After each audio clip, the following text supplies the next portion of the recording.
경기 시작 10분 만에 퇴장당해서 실망했다. 이건 상상도 못했던 일. 하지만 소니는 나를 더욱 충격에 빠뜨렸는데 난 그가 그런 짓 할 줄은 몰랐는데. 2006년생 젊은 선수 루카스 베르그발이 카라바그전 이후 현지 언론과의 인터뷰에서 이렇게 말했습니다.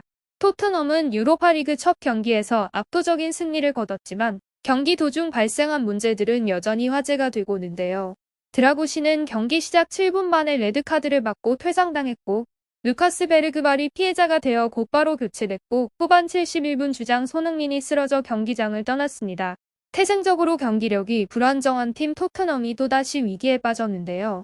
토트넘은 27일 오전 4시 영국 런던 토트넘 허스퍼 스타디움에서 열린 2024-2025 시즌 유럽축구연맹 유로파리그 1라운드 경기에서 아제르바이잔의 카라바흐를 3대0으로 완승했습니다.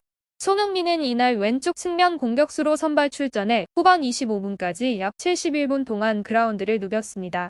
비록 직접적인 공격 포인트는 기록하지 못했으나 토트넘의 세 번째 득점의 기점이 되는 위협적인 슈팅을 성공시키며 팀 승리에 기여했습니다. 손흥민은 이날 두 차례의 슈팅과 한 번의 키패스를 기록했으며 패스 성공률은 88%를 기록했는데요. 후반 23분 2대0으로 앞선 상황에서 손흥민은 자신의 손흥민존으로 불리는 박스 바깥 오른쪽 지역에서 볼을 잡아 왼발로 놨고 강하게 가마찬 슈팅을 시도했습니다. 상대 골키퍼가 몸을 날려 이를 막아냈으나 쇄도하던 도미닉 솔랑케가 세컨드 볼을 그대로 차넣어 쐐기골을 기록했는데요. 영국 현지 매체들도 손흥민의 활약에 무난한 평가를 내렸습니다. 투폴 런던은 손흥민에게 평점 7점을 부여하며 손흥민은 왼쪽 측면에서 활발하게 움직이며 팀의 공격 기회를 창출했다. 그의 슈팅이 골키퍼에 막혔지만 솔랑케가 그 기회를 놓치지 않고 득점으로 연결했다고 평가했습니다. 영국 매체 90미는 토트넘 주장 손흥민이 이날 경기에서 깔끔한 경기력을 보여주진 못했으나 역습 상황에서 그의 스피드는 카라바흐 수비진에 큰 부담을 안겼다. 추가골 역시 손흥민의 슈팅에서 시작됐다고 평가했습니다. 그러나 득점 직후 손흥민의 불안한 모습이 눈에 띄었죠.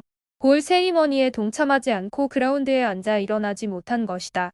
정확한 부상 원인은 밝혀지지 않았지만 경기 중 손흥민이 후반 내내 햄스트링을 만지는 모습이 포착되었고 슈팅 동작에서 땅을 차는 듯한 움직임이 문제였던 것으로 보입니다.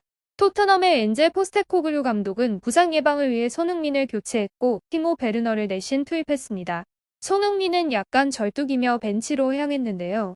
손흥민은 9월 한 달 동안 리그, 컵 대회, 유럽축구연맹 챔피언스 리그, 그리고 A매치까지 소화하며 총 7경기에 출전했으며 이는 그의 몸에 상당한 부담을 준 강행군이었습니다.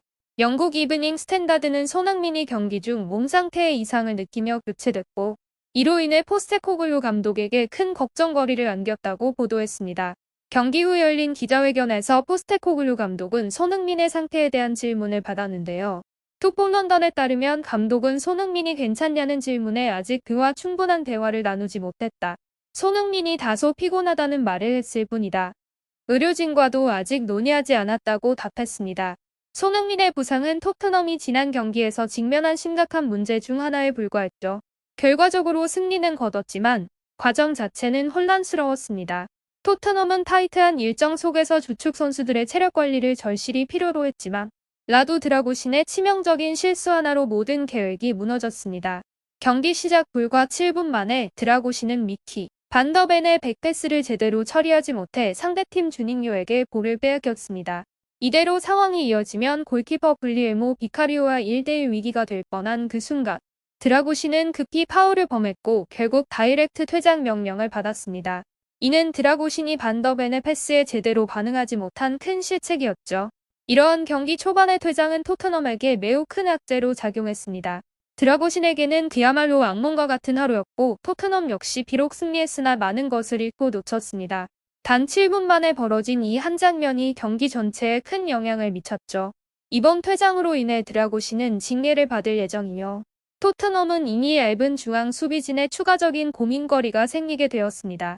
드라구신의 퇴장으로 인해 가장 큰 피해를 본 선수는 루카스 베리발이었죠. 엔제 포스테코글루 감독은 즉각적인 전술 변화를 위해 베리발을 교체하고 데스티니 우두기를 투입했습니다. 이로 인해 벤 데이비스가 미키 반더 벤과 함께 센터백으로 이동했으며 결과적으로 포스테코글루 감독의 선택은 경기의 흐름을 바꾸는 데 성공했고 토트넘은 승점 3점을 얻는 데 성공했습니다. 그러나 베리발에게는 실망스러운 하루로 남을 수밖에 없었죠. 2006년생으로 올해 여름 토트넘에 합류한 베리발은 수려한 외모로 많은 팬들의 관심을 받았고 그라운드 위에서도 실력에 대한 기대가 컸습니다. 그러나 아직 유망주인 만큼 그는 프리시즌 동안 주로 교체 출전 기회를 얻었고요. 이번 경기는 오랜만에 선발로 나선 기회였지만 드라고신의 퇴장으로 인해 조기 교체되며 자신의 능력을 충분히 보여줄 수 있는 기회를 놓쳤습니다. 그라운드를 떠날 때 고개를 숙이며 퇴장한 그는 벤치에서도 후드를 뒤집어 쓴 채 실망한 표정을 감추지 못했는데요. 베리발에게 큰 기대를 걸었던 만큼 그의 좌절감도 컸을 것입니다. 토트넘 팬들도 불쌍한 베리발이라며 안타까움을 표했는데요. 경기 후 루카스 베르걸은 현지 언론과의 인터뷰에 참석했지만 여전히 너무 일찍 교체돼 충격을 이기지 못해 보였습니다. 그러나 아쉬움을 표하기는커녕 주장 손흥민을 언급하며 깊은 고마움을 표했습니다. 지금 가장 걱정되는 것은 주장의 몸 상태이다. 그가 쓰러졌는데 상상조차 할 수 없을 정도로 안타까운 상황이죠. 그런데 소니가 그런 짓 할 줄은 몰랐는데 방금 그에게서 위로의 메시지를 받았다. 건강검진을 받으러 갔다고 들었다. 본인은 건강 상태가 좋지 않은데도 저를 배려해주는 모습이 감동적이었다. 교체되었을 때 많이 서운하고 실망했는데 그 소중한 조언들이 저에게 큰 힘이 되었다. 한편 영국 언론은 경기 후 손흥민의 부상 상황을 알아보기 위해 손흥민 측에 연락을 시도했습니다. 특히 이번 주말 열리는 맨유전에서 손흥민이 뛸 수 있을지 관심이 쏠리고 있는데요. 그러나 취재진의 질문에 손흥민은 묵묵부답으로 고개를 숙인 채 인터뷰에 응하지 않았습니다. 토트넘 직원은 손흥민의 부상 여부는 현재 알 수 없으며 휴식의 시간이 필요하다고 밝혔습니다. 엔제 포스테코글루 감독은 경기 후 기자회견에서 손흥민의 상태에 대한 질문에 대해 짧게 언급했습니다. 그는 손흥민과 따로 이야기한 적은 없다. 손흥민이 약간 피로를 느꼈다고는 말했지만 아직 그날 의료진과는 대화를 나누지 않았다라고 밝혔습니다. 하지만 다가오는 주말 맨체스터 유나이티드전에서 손흥민이 출전할 수 있을지는 아직 불확실하죠. 매체 커트 오프사이드는 토트넘은 맨체스터 유나이티드전을 앞두고 손흥민의 부상 가능성에 대한 우려가 커지고 있다. 토트넘 팬들은 이번 승리를 기뻐하겠지만 손흥민이 포스테코글루 감독의 체제에서 핵심적인 역할을 맡고 있기 때문에 그의 부상은 큰 타격이 될 수 있다라고 전했습니다. 특히 손흥민이 최근 살인적인 일정에 대해 공개적으로 우려를 표한 이후에 부상이 발생했기 때문에 더욱 안타깝습니다. 손흥민은 최근 토트넘 팬포럼에 참석해 선수 보호의 중요성에 대해 목소리를 냈는데요. 그는 아무도 부상으로 고통받는 선수들을 보고 싶지 않을 것이다. 우리는 너무 많은 경기와 여정을 겪고 있으며 자신을 돌보기가 쉽지 않다. 정신적, 육체적으로 준비되지 않은 상태에서 경기에 나가면 부상의 위험이 크다. 우리는 로봇이 아니다라고 강조했습니다. 또한 그는 이건 우리가 통제할 수 없는 문제다. 어떤 선수는 UEFA 유로에 참가한 후 단 2주 만에 휴식을 마치고 프리시즌에 복귀해야 한다. 이는 선수들을 돌보는 방식이 아니다. 매우 어려운 상황이다. 분명히 몇 가지 변화가 필요하다라며 선수들의 보호를 위해 변화를 촉구했습니다. 더불어 그는 우리 선수들이 목소리를 내야 한다며 동료들에게도 목소리를 높여달라고 요청했습니다.